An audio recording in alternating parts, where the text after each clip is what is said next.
folks out here who think that Christmas is the original holiday at this time of year, and we kind of gently, I know Frank and I kind of gently nudge our Christian friends and say, just remember, you got all this stuff from us, because we started this. The tradition of Santa actually comes from the tradition of the Oak King and the Holly King.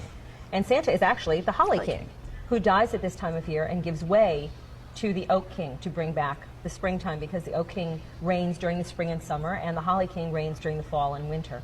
And so Santa's ride is kind of his passing the hat off to the Oak King for the spring and summer. This is a very pagan holiday, because it is. Also, the Christmas tree, our Christmas tree, or our Yule tree as we refer to it, is a very pagan holiday, and what you're doing is bringing in the greenery into your house so that you're bringing in life and vitality and all that the evergreens represent. Tragic story that began on Christmas Eve. We now know the name of a woman stabbed multiple times and killed in what Beaumont police are calling a family violence homicide. Police and family members tell KFDM the victim is 40-year-old Tiffany Guidry. This is a photo of Tiffany shared by a relative. They call her a wonderful woman, loved by her friends and family. Relatives also shared a picture of Tiffany and her son, Chris. She leaves behind not only her son, but a large number of relatives and friends who tell us they are grieving her loss on this Christmas Day. This was breaking news yesterday on Live at 5, and today we've learned police are calling a man who was also stabbed the suspect in the homicide. Officer Haley Morrow says he was taken to a hospital in critical condition. He's in police custody while doctors treat him, and he'll be taken to jail once he's released. It all happened around 2:45 yesterday afternoon at a home in the 4900 block of Mallet Street.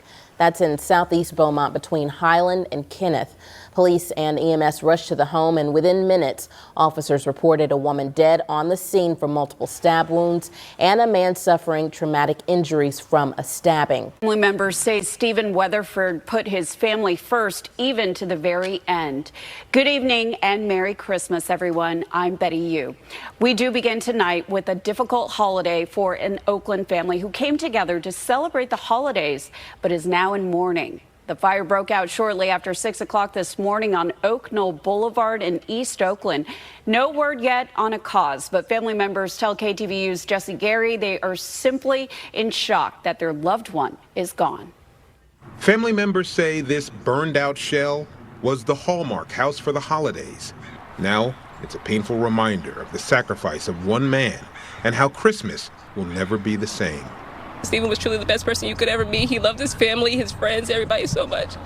He died trying to get them out the house. Broken by pain, grief, and loss, LaShante Mayo says she nicknamed her boyfriend, Stephen Weatherford, Gummy Bear, because he was such a sweet soul. He was the kind of guy that any parent would want for their daughter. Creative and humorous, career-driven, but also a published author on the side, Weatherford returned to his family home to celebrate the holidays with those closest to him. Because this is a yearly celebration. This is not one, and this is when I say yearly, I mean going on for 40, 50 years. This is not one of those things that it's every other year. The family spent Christmas Eve cooking, and then around 6:15 Christmas Day, a fast-moving fire started inside the home. The cause and origin still under investigation by the Oakland Fire Department. One neighbor, who doesn't want his face shown, says he heard the commotion and rushed to help. I heard screams, people screaming saying the house was on fire. So I asked my neighbor, was he out of the home? And he said he was, but then I also heard someone else saying that someone was in there. Oakland fire officials say Weatherford alerted others, making sure his father, aunt, and brother escaped.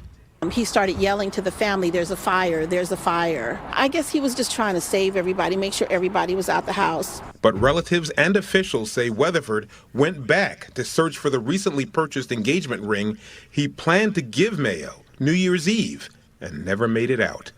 He was going to propose. Yeah. You knew? He was going to I didn't know. Her. They told me this morning. Instead of elation, there is anguish. Instead of a new phase in life, it's the marking of the end of a life, and of a man many say embodied true love. I had given up on love until I met him.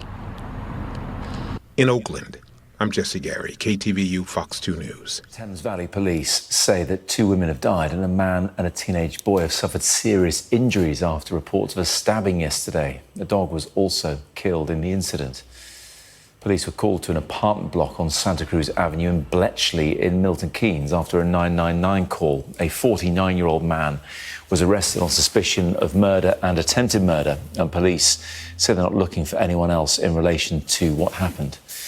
Joining us now is our correspondent Amelia Harper, who is in Bletchley for us. And this is terrible happening on, well, any day, really, but especially on Christmas Day. Yeah, that's right. Well, a murder investigation has now been launched after those 2 women died following reports of a stabbing here in Milton Keynes on Christmas Day. And as you said, Thames Valley Police also saying that a dog was injured in the incident but died after it was taken to the vets. So let's set out what we know. We understand that police were called to this block of flats here in Bletchley behind me at around 6:30 p.m. on Christmas Day. The 2 women, aged 38 and 24, sadly died at the scene. Their next of kin have been informed, we understand, according to police. Police also say that a man and a teenager were also injured in that incident as well. They are in hospital in a stable condition, according to police. And now a 49-year-old man from the area has been arrested on suspicion of murder and attempted murder, and he is in custody at the moment. Police in Gastonia are investigating a shooting that left a teenager dead. Officials say the call came in late this morning on Barclay Street. Detectives say the victim was only 16 years old. Happened at about 11 this morning. Investigators blocked off 3 to 4 buildings in this apartment complex where it happened. A reporter on scene says it was hard to tell which building they were working out of. Investigators did direct questions, though, to 2 or 3 apartments outside of the blocked area. Gastonia police say they need the public's help for additional information, so please call the front desk of the police office if you know anything. Was shot and killed in the middle of the afternoon in a Fort Worth neighborhood today. 2 others were shot and taken to a hospital. Police say the shooting happened during an attempted armed robbery. A suspect has not been arrested. Fox 4's David Centendry is at Fort Worth Police Headquarters with what we know so far. David. Yeah, Steve, and while police have not said exactly what that robbery was all about and no arrests have been made at this time, they still say they are interviewing everyone involved. I mean, it's just like a really sad event, like especially on Christmas Eve. 3 people shot in Fort Worth's West Fork Ranch neighborhood on Christmas Eve. One of them, 17-year-old Jaqueline Houston, died. The shooting happened just before 3 o'clock in the afternoon in front of Amanda Fisher's family's home while they were eating dinner. And then I heard like 3 bangs. She rushed outside and saw someone at the nearby West Fork Ranch Park who caught her attention. And we didn't see anything, but we did see like one person like run across the park. Detectives believe the shooting stemmed from an attempted robbery in which both victims and suspects were shot. Police have not said what it was about, but the department says it's interviewing everyone involved. The shooting happened on Berenda Drive, but the 17-year-old's body was found a few blocks away. It's unclear how he got there, if he ran, was dropped off, or something else. We weren't exactly sure what happened. Fisher says it's common to see kids hanging at the neighborhood park. I mean, you see teenagers at the park and, you just think they're just being teenagers, just messing around. Fisher's parents cannot help but think of the parents and families of the teen who was killed and the others injured. I mean, it's tragedy any other day, but especially around the holidays. It'll affect everybody and their family forever.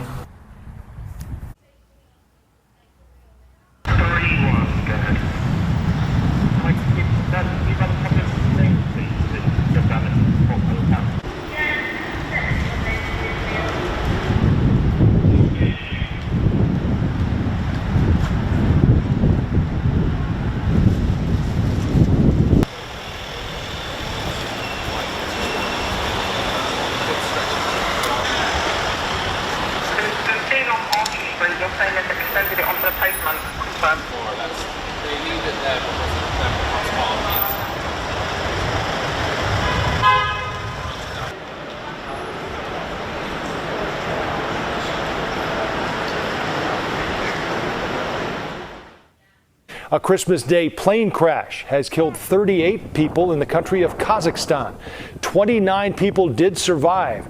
The Azerbaijan Airlines plane was heading from Azerbaijan to Russia when it was diverted, tried to make an emergency landing. Flight tracking data shows it did a figure 8 before crashing. Social media video from inside the plane showed a damaged wing and people using oxygen masks before the crash. The cause at this point is still under investigation. Wow, is this scary or what? Wow. Tragic boat explosion caught on camera this morning at Fort Lauderdale Marina.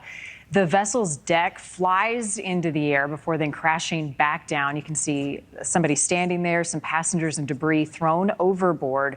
Sadly, one person was killed, 5 others are hurt. News Nation's Brooke Schaefer is here now with an update on this. Brooke, I mean, what a tragedy.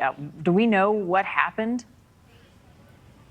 Yeah, a really scary night here at this marina last night, Marnie. Right now, firefighters in Fort Lauderdale are still investigating what caused that boat to explode and go up in flames, killing one person. As you mentioned, we've got that dramatic video, the moment that boat explodes.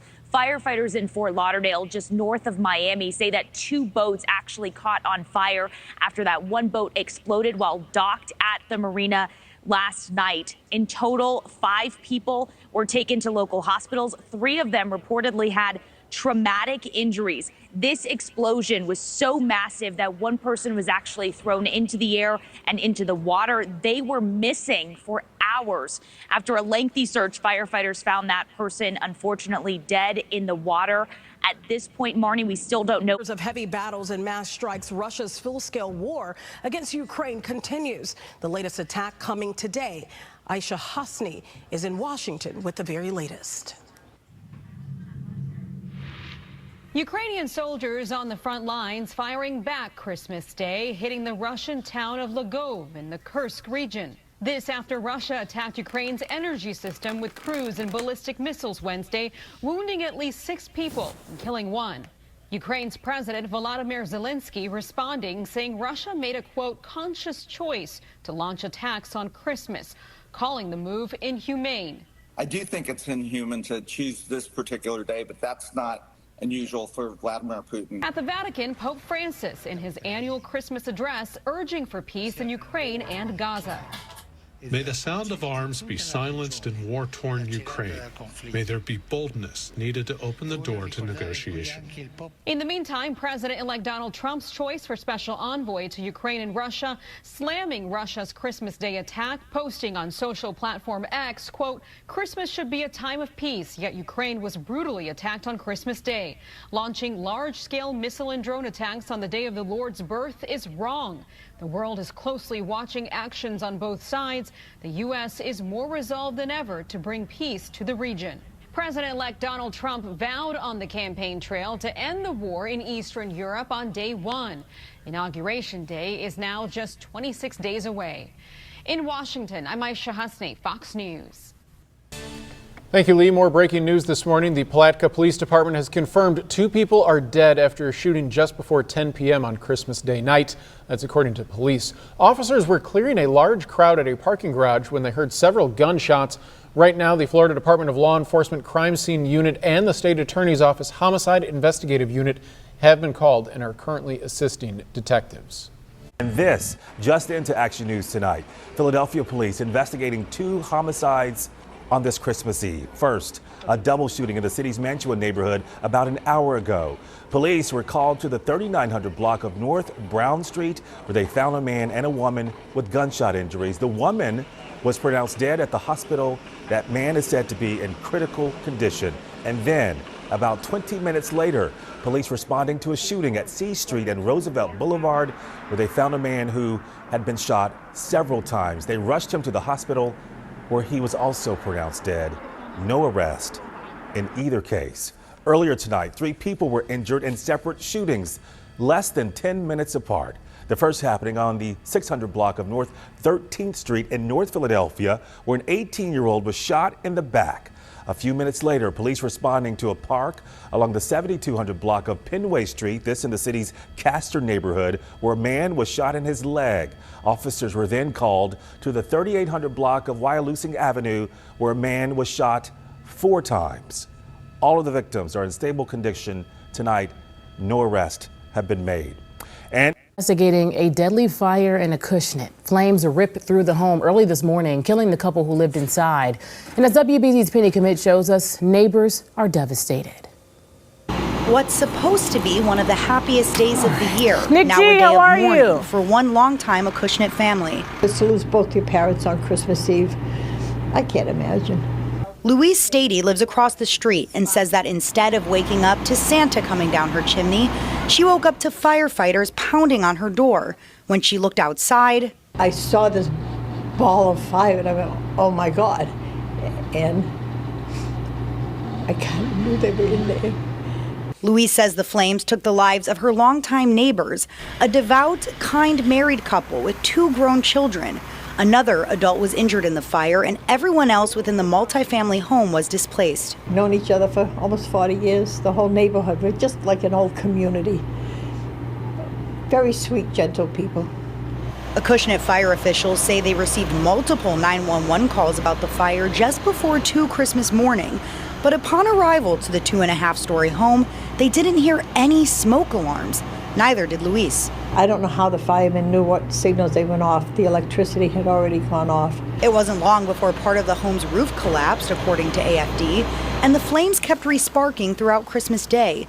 While the exact cause of the fire is still under investigation, Louise commends the firefighters on scene and says she'll be hugging her grandchildren a little tighter this Christmas Day. Okay, we are following some developing news this morning. Danger on Christmas Day after reports of a shooting in Miramar. A vehicle with bullets spotted at an IHOP restaurant parking lot. Now 3 people are in the hospital. Let's get to Local 10's Trent Kelly, who is at the scene gathering the details for us all this morning. Trent, what can you tell us?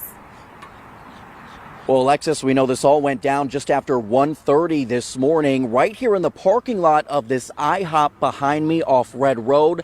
This restaurant location normally open 24 hours, but was briefly shut down earlier this morning following this triple shooting on Christmas morning. An IHOP parking lot turned crime scene overnight in Miramar after a Christmas morning shooting sent 3 people to the hospital. It happened around 1:30 this morning outside the IHOP on Red Road and Miramar Parkway. Police responding to calls of a shooting and found 3 adults on scene who all had been shot.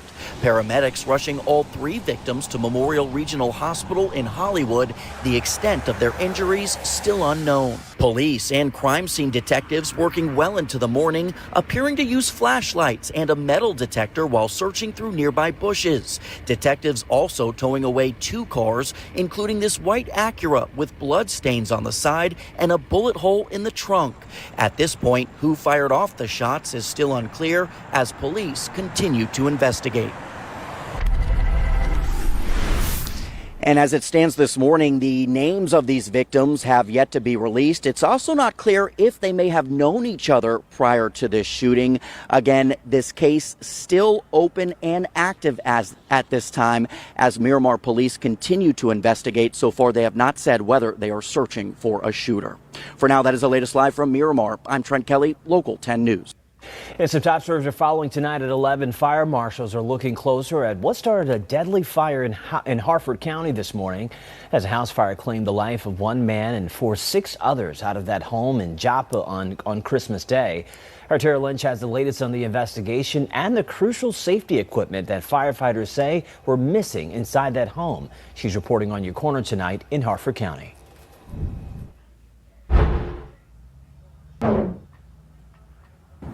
36 firefighters reported to Doncaster Road early Wednesday morning. After the fire was controlled in about 30 minutes, first responders located a 69-year-old man dead in the basement. Dwelling fire with rescue, 222 Doncaster Road between Dallas Court and Shell Road. Just before 7 o'clock in the morning. 2-story split foyer, smoke from the front door. A fire broke out at a home on the 200 block of Doncaster Road in Joppa. A 69-year-old man was found dead in the basement of the home as firefighters battled the flames. 6 other people lived in the home, according to the fire marshal's office.